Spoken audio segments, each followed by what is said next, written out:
everyone, welcome back to my channel. Today is a segment of Monday Musings, and I promise if it looks like I'm wearing the same outfit in about a few videos, I am.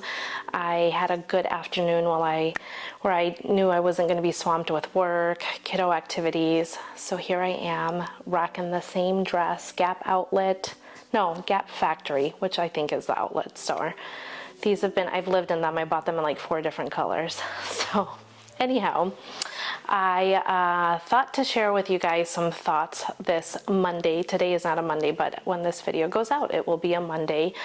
And I just got back from returning the Coach Terry, the book bag, as everybody called it. And I had all these plans of how I was going to use that bag, how I was going to, number one, I'm not in a season where I'm reading books like that. I'd like to change that, but that was not a goal of mine this year. Maybe it'll be one next year when my lifestyle has changed a little bit, but I went and returned that bag, and it kind of got me thinking, if I can get my thoughts together, kind of got me thinking about items that I've let go over the years. So I realized I had purchased that bag on I think the 24th of August. I didn't even pull it out, not once. And you know when you have excitement when you've purchased something, whether it be for us ladies who love handbags or a new gadget, a new makeup item, a new hair tool. I don't use hair tools, but you know what I mean. You instantly want to use it. And that was not the case. That was totally a case of me being influenced and then feeling like, oh, because it's at a lower price point, I'm gonna wear it and let it be my beat around bag. That has not happened.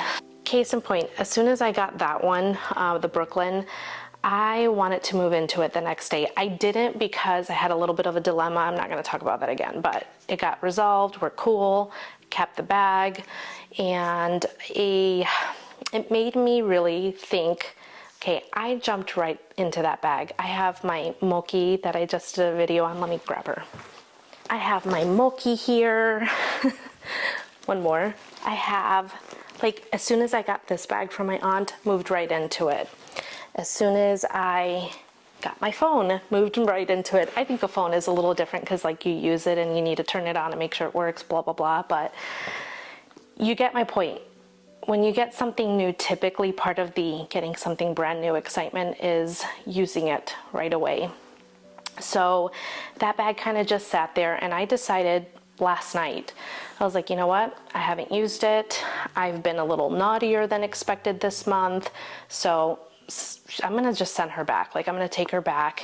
And I had the tags, it made no sense. Oh, and I got a little strawberry charm, which was so cute. But this is my philosophy that it does not have to be yours. I love the charm thing, and I just bought a charm for this bag back here, and that's a little bit different to me. But I have an older daughter and I have a middle school daughter, and the rest continues. But I feel a little immature when I'm wearing that, and I know to each his own.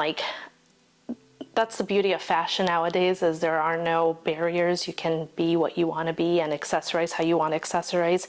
I do want to look not grandma, I don't want grandma vibes. That's why the Coach Empire went back.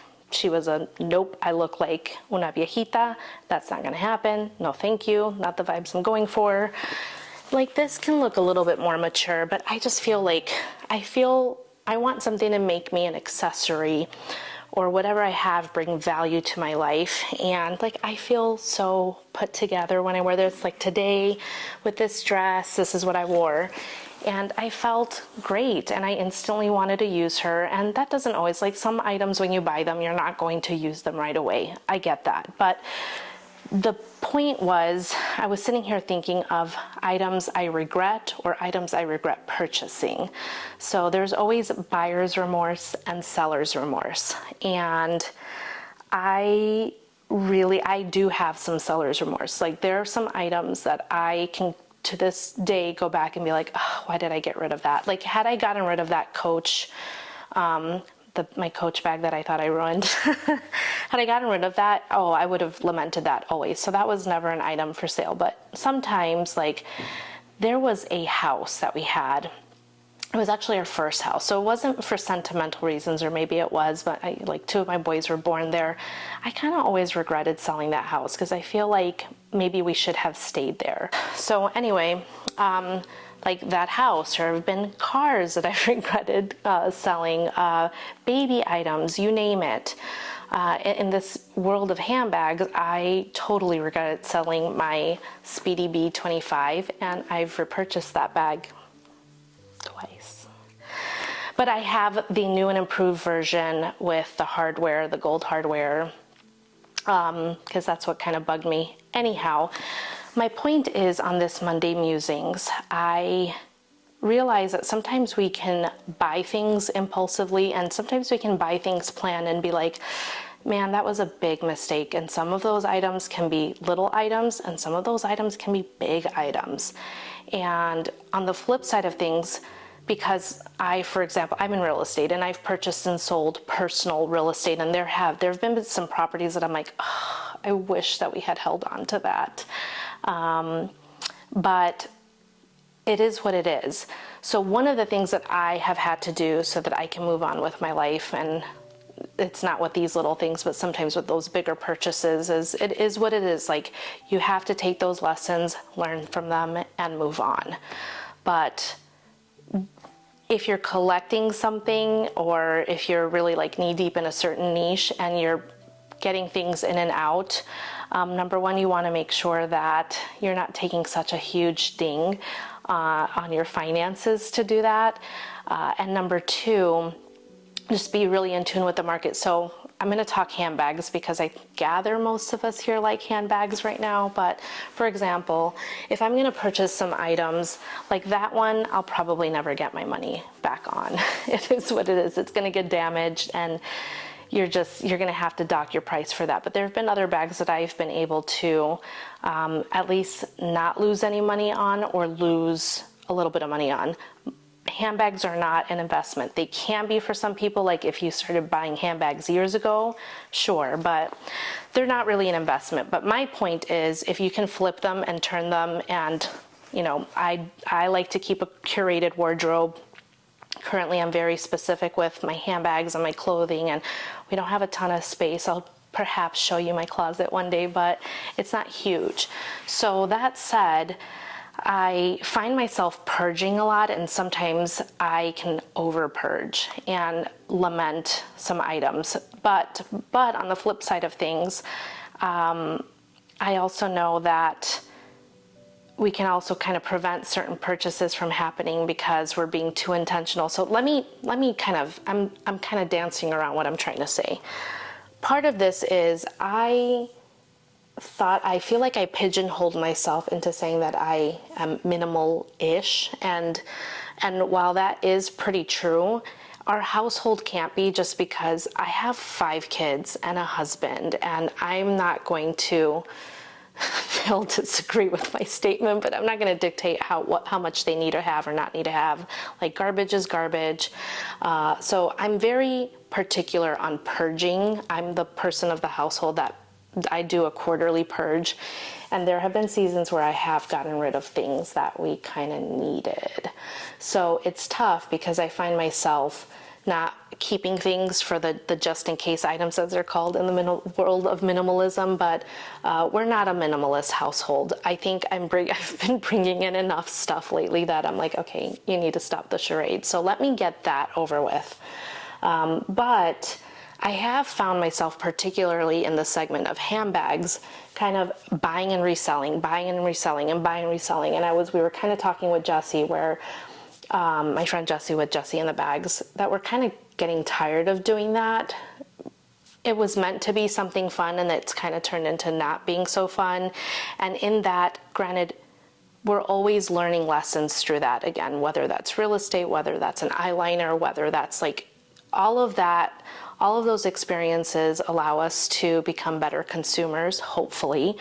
But for me, I found that there was some guilt associated with like the buying and selling and buying and selling. So I think that's what kind of made me think about today when I was packing up the Coach Terry, and I'm like, I'm gonna have to drive all the way over there to return that now. And I'm like, goodness, how many items have I been just in this past year? I feel like I've been a lot more intentional with my purchases, maybe not handbags, but, and yes, to some extent, but I'm super intentional in other areas of my life. Like today I got these earrings from the Ann Taylor store, super cute.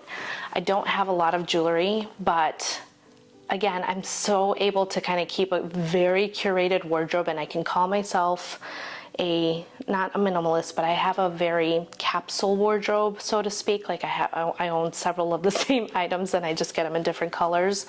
But I don't do that in certain categories. So I feel like part of me like hoarding some pieces, and part of me like being in this kind of state of limbo of, okay, what do I get rid of? What do I not get rid of? Comes from and stems from me having bought items that I regret and then sold items that I regret. So all this to say, my recommendation and what seems to be working for me now is the 30-30 rule. And this comes from the Minimalist's website. And again, to clarify, I'm not a minimalist. I just like to keep things simple. There's a distinct difference, and the minimalist will tell you that. But their 30-30 rule is if something I want costs more than $30, I ask myself whether I can get by without it for the next 30 hours, or you could say 30 days. And so, yes, to all handbags, I think we only need one, and do we really need one? No, but I'm pretty sure I heard someone else say 30 days, but if it costs more than $30, can I wait 30 days for it? Let me wait 30 days before I make that purchase. And I think I'm going to abide from that moving forward, unless it's like food or just items that are not necessary. So for me in particular, handbags, just because I have enough to carry me through. I think I'm at like 13.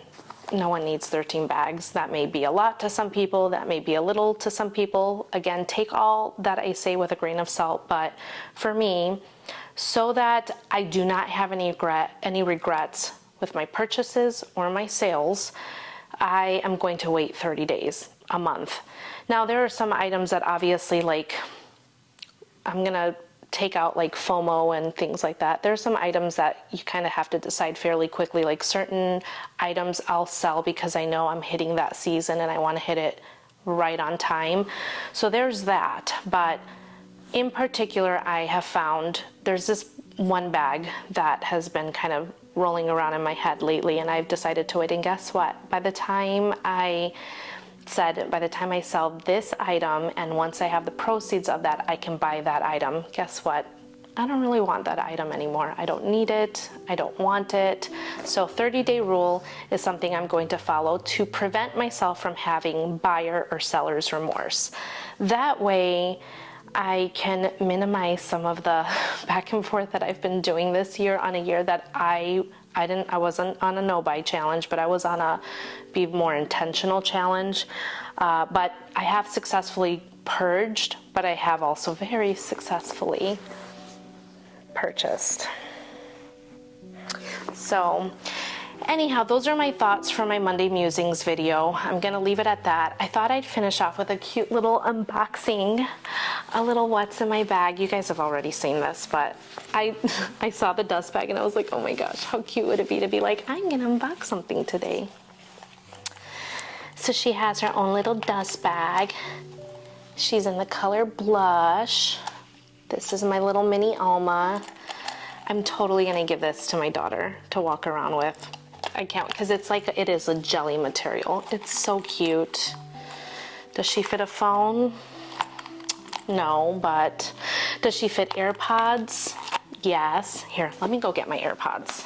Okay, I'm back again. She fits AirPods. I'm just gonna do a quick what's in my bag. She fits the Touchland hand sanitizer and a lippy. She fits a lippy. So there you go. Nope, she doesn't fit a lippy. Oh my gosh. I would never stretch one of my own bags like this. But here we go. My bag of the day. And my cute little Coach dust bag. Isn't it cute? Anyhow, I'm gonna end off my Monday musings here, keep it short-ish. I'm not sure how long I've been rambling, but I hope you found this information helpful. If you struggle with the same buyer's or seller's remorse, share your stories below. I'd love to hear about it. And if you've gotten all the way to the end, welcome. My name is Leslye with What Leslye Loves, and I upload videos every Monday, Wednesday, and Friday currently. I'd love for you to join my community. That's what I'm doing this for, and I've been having a good time. And so please hit the subscribe button. I guess there's something with a bell and notifications, but comment below. I want to talk with you. So I'll see you guys in the next video. Bye.